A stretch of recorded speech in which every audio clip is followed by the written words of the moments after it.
De film Het avontuur. De film werd opgenomen in Ruiver, Bezel en Zwamen.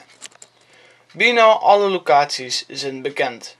In Ruiver bij de bossen, in Bezel bij de Maas, in Zwamen in het dorp, bij de bossen, bij de Maas en natuurlijk de Zwaan. Natuurlijk zullen er ook nog meer locaties komen, maar helaas zijn die nog niet bekend. Zodra deze bekend zijn, dan laten we het weten.